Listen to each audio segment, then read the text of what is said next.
Maoist పార్టీకి చెందిన ఆయుధ కర్మాగారాల incharge, ఆయుధ ఆయుధాల ఏమంటారు ఆయుధ తయారీకి సంబంధించిన నిపుణుడు జాడ వెంకటి. ఆయన పేరు జాడ వెంకటి అలియాస్ సాయుధ సురేష్ అంటారు. ఆయనను ఆయుధ నిర్మాత అంటారు.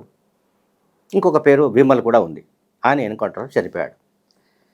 అయితే ఆయనకు సంబంధించిన కొన్ని విషయాలు తెలుస్తుంటే మనకు దిగ్భ్రాంతి కలిగిస్తున్నాయి. అసలు మావోయిస్టు పార్టీలో ఆయుధ కర్మాగారాలు అంటే ప్రత్యేకంగా మావోయిస్టు పార్టీకి సొంతంగా ఆయుధ ఫ్యాక్టరీలు ఉండాలనే ఆలోచన పార్టీకి వచ్చినప్పుడు దీనికి సంబంధించి దండకారణ్యంలో దాదాపు 2 ఏళ్ల పాటు ఒక ట్రైనింగ్ వర్క్షాప్ నడిచింది. 2 ఏళ్ళు దండకారణ్యంలో. సరే, ఇది అరౌండ్ ఐ థింక్ 90స్లో జరిగింది. అరౌండ్ 90స్లో జరిగినట్టుగా మనకు సమాచారం అందుతోంది. అక్కడ ఈ వెపన్స్ తయారీకి సంబంధించిన వర్క్షాప్ ఇది.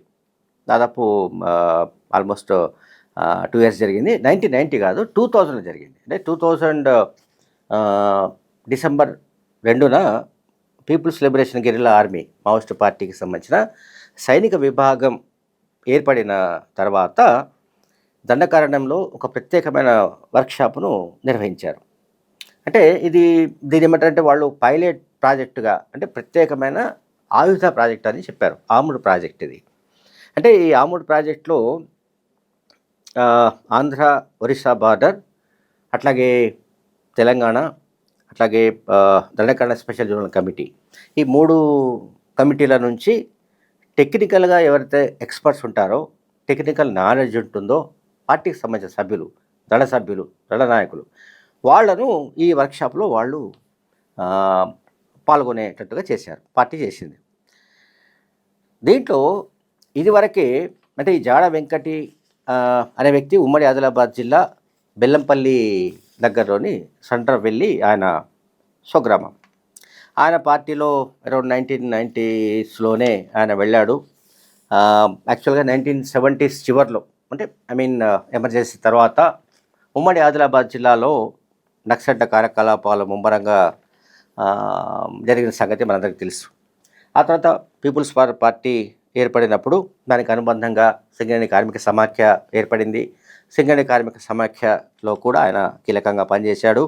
అయితే 1987లో జాడ వెంకటిని అరెస్ట్ చేసి ఆల్మోస్ట్ 1 రోజుల పాటు ఆయన చిత్రహింసలు పెట్టారు. ఆ చిత్రహింసలకు సంబంధించిన గాయాలు ఏవైతే ఉన్నాయో అవి ఆయన మరణించే వరకు కూడా అవి అలాగే ఉన్నట్టుగా ఆయనతో పనిచేసిన వాళ్ళు చెప్తున్నారు. ఆ తర్వాత బయటకు వచ్చిన తర్వాత ఆయన కొంతకాలం కొన్నేళ్ళు సింగరేణి వర్కర్గా పనిచేశాడు. తర్వాత ఉద్యోగాన్ని వదులుకున్నాడు. ఆంధ్రప్రదేశ్ ఒరిస్సా బార్డర్ కమిటీలోకి వెళ్ళడానికి ముందు ఉమ్మడి ఆదిలాబాద్లోనే మంగి అనే ప్రాంతంలో పనిచేశాడు. మంగి అనేది పూర్తిగా బాగా అడవులు, కొండలు ఉన్న ఒక టెరెన్. ఆ టెరెన్ గెరిల్లా జోన్కు బాగా అంటే పట్టు ఉండే ఛాన్స్ ఉంటుందని భావించి అక్కడ ఆయనను నియమిస్తే ఆయన పేరు మంగన్నగా అక్కడ పాపులర్ అయ్యాడు. తర్వాత 1990స్లోనే ఒక సమాచారం ప్రకారం 1990స్లోనే పీపుల్స్ వార్ ఉద్యమం ఆయుధాల తయారీ, అంటే సొంతగా ఆయుధాల తయారీ, సాధారణంగా సాయుధ బలగాలపైన, పోలీస్ స్టేషన్లపైన దాడి చేసి ఆయుధాలు ఎత్తుకుపోయే సంఘటనలు మనం చాలా చూసాం. అయితే అట్లా ఎత్తుకొచ్చిన ఆయుధాలు కాకుండా మన దగ్గర సొంతంగా కూడా ఆయుధాలు ఉండాలి, అంటే మనమే ఆయుధాలు తయారు చేసుకోవాలి అని మావోయిస్ట్ పార్టీ సంకల్పించినప్పుడు ముందుగా హ్యాండ్ గ్రెనేడ్స్ తయారీని వాళ్ళు మొదలుపెట్టారు. ఈ హ్యాండ్ గ్రెనేడ్స్ తయారీలో కూడా సురేష్ పాత్ర, అంటే జాడ వెంకటి అలియాస్ సురేష్ అని అంటున్నాం కదా, సాయుధ సురేష్ అంటారు ఆయనను పార్టీ ఎంగేజ్ చేసింది దాంట్లో. అట్లాగే 1998లో North Telangana special zonal committee, Marxist పార్టీకి సంబంధించిన కమిటీ, హ్యాండ్ గ్రెనేడ్కి సంబంధించి అడవి బయట సమ్వేర్ ఎక్కడో ఒక రహస్య ప్రదేశంలో ఒక వర్క్షాప్లో ఒక ఫౌండరీ నిర్వహించారు.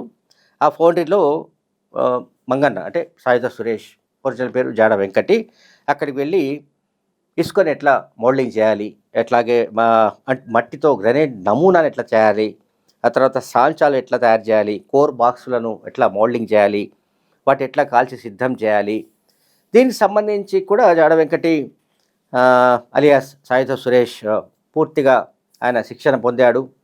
అండ్ ఇంకోటి ఇక్కడ ఇటువంటి తయారు చేసే సమయంలో, అంటే ఆయుధాలు తయారు చేసే సమయంలో రాక్షసి బొగ్గు అంటాం, మనం కోక్ అంటాం. ఈ కోక్ను భట్టీలో కూర్చడం కానీ, ఆపై డ్రమ్ముల్లో క్యాస్ట్ ఐరన్ను కరిగించి పూత పోయడంలో కానీ, వీటన్నిటిలో కూడా మంగన్న ఎక్స్పర్ట్. ఇనుమును కరిగించాలంటే మనకు యావరేజ్గా 1400 డిగ్రీల సెంటిగ్రేడ్ కంటే ఎక్కువ ఉష్ణోగ్రత ఉండాలి ఇనుము కరగాలంటే. అటువంటి ఉష్ణోగ్రత ఉన్న సమయంలో కూడా ఆ వేడిని భరిస్తూ అక్కడ అటువంటి చోట ఇనుమును కరిగించి ఆయన తప్పంచాలను, హ్యాండ్ గ్రెనేడ్స్ను, అట్లాగే తూటాలు కూడా ఆయన తయారు చేసినట్లుగా ఆ పార్టీ నాయకులు గుర్తు చేస్తున్నారు.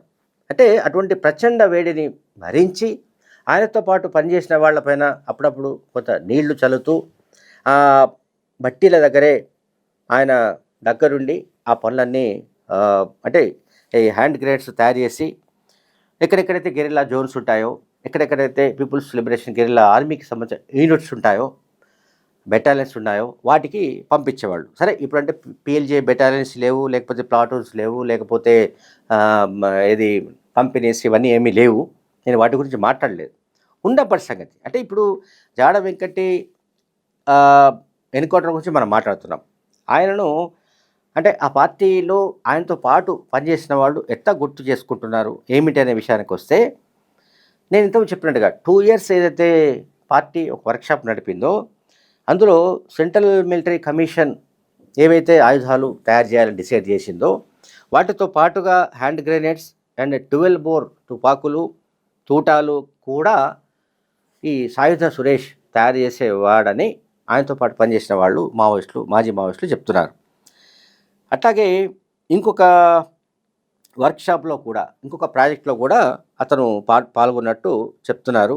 తర్వాత మావోయిస్టు పార్టీకి కంచుకోటగా భావించే దక్షిణ బస్తర్ ప్రాంతంలో, అంటే అబుజ్మడ్, నారాయణపూర్ ఇటువంటి ప్రాంతాలు ఏవైతే ఉన్నాయో అక్కడ కూడా ఏవైతే ఏది మంచి తాగే నీళ్ళకి సంబంధించిన బోర్వెల్స్ ఉంటాయో, బోరింగ్ ఏవైతే మనం కొడతామో పైపులు, అవి పనిచేయని సందర్భంలో స్వయంగా ఇతనే జాడ వెంకటి అలియాస్ సాయుధ సురేష్ సైకిల్పై ఊరూరా తిరుగుతూ ఆయన కొన్ని అక్కడున్న లోకల్ సమ్వాట్ ఏమైనా టూల్స్ తీసుకెళ్ళి ఆ బోర్లను రిపేర్ చేసేవాడని కూడా వాళ్ళు చెప్తున్నారు. తర్వాత 2007లో కూడా ఒకసారి జార్ఖండ్లోని టాటా నగర్లో ఆంధ్రప్రదేశ్కు సంబంధించిన ఎస్ఐబికి ఆయన దొరికాడు. 10 రోజుల పాటు చిత్రహింసలు పెట్టి ఆ తర్వాత ఖమ్మం జిల్లాలో అరెస్ట్ అయినట్టుగా చూపి వరంగల్ సెంట్రల్ జైలుకు పంపించారు. సెంట్రల్ జైల్లో ఒక 3 ఏళ్ళు గడిపాడు. ఆ తర్వాత 2009 జూలైలో విడుదలైన తర్వాత ఆయన మళ్ళీ టెక్నికల్ అంటే పార్టీ టెక్నికల్ యూనిట్లోకి వెళ్ళాడు.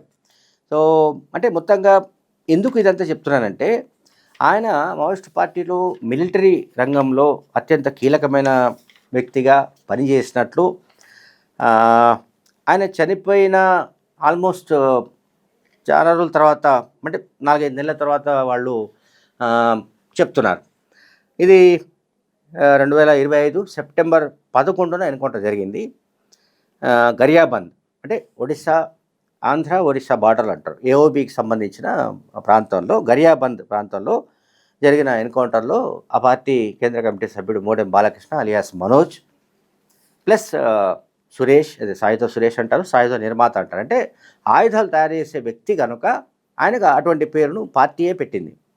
సో ఆయనతో పాటు మోడెం బాలకృష్ణతో పాటు 9 మంది చనిపోయారు. ఎప్పుడు 2025 సెప్టెంబర్ 11న. సో ఇప్పుడు మనం జనవరి చివరిలో ఉన్నాం. ఇప్పుడు ఆయనకు సంబంధించి అంటే Jada Venkati alias Ganganna, alias Vimal, alias ఆయుధ నిర్మాత, alias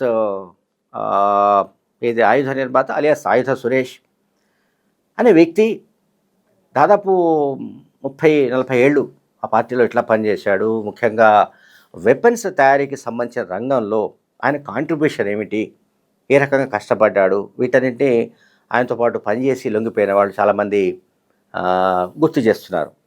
thank you very much.